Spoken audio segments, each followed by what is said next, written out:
Hello viewers, কেমন আছেন? আশা করি ভালো। তো আজকে একটি অসাধারণ ট্রিক্স নিয়ে হাজির হলাম। আসলে আমরা যারা এই মুহূর্তে বিভিন্ন ধরনের চ্যাট করে থাকি বা বিভিন্ন ভিডিও একজন আরেকজনকে পাঠায়, বিভিন্ন ইমেজ, তো যখন আমাদের এগুলো কাজে লাগে না আমরা ডিলিট করে দেই। তো তারপর যখন এগুলো ফিরিয়ে আনতে চাই, তো এর জন্য আমাদেরকে কী করতে হবে? তো এর জন্য আসলে কোনো অ্যাপসের প্রয়োজন হবে না। জাস্ট আপনারা ইমো যে অ্যাকাউন্টটা ওইটা ওপেন করবেন। ওপেন করার পর এই যে এইখানে ক্লিক করবেন।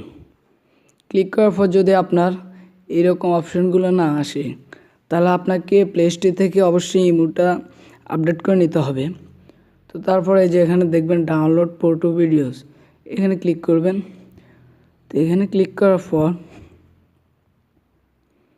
আপনার ইমোর অ্যাকাউন্টগুলো এখানে শো করবে।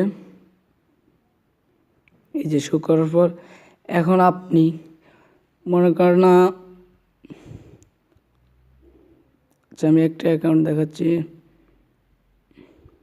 এই যে এই অ্যাকাউন্টটা রাপিদ, আমি এর সাথে কত চ্যাট করছি বা কী ইমেজ পাঠাচ্ছি, কী ভিডিও পাঠাচ্ছি, এগুলো আমি যদি ডিলিট করে থাকি, তাহলে আমি এখন যদি এগুলো ফিরে আনতে চাই, তাহলে আমি এই যে এই আইডিটা টিকমার্ক করব। তারপরে যে স্টার্ট ডাউনলোড এখানে ক্লিক করব।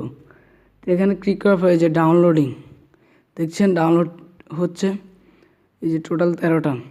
তো এখন আমি ওর অ্যাকাউন্টে গেলে দেখতে পারবো যে ও আমাকে অনেক আগে বা যে কোনো সময় কী পাঠাইছে, আমি তাকে কী পাঠাইছি। যদি ওগুলো ডিলিট হয়ে থাকে অবশ্যই এগুলো ফিরে আসবে। তো আপনি ট্রাই করে দেখতে পারেন।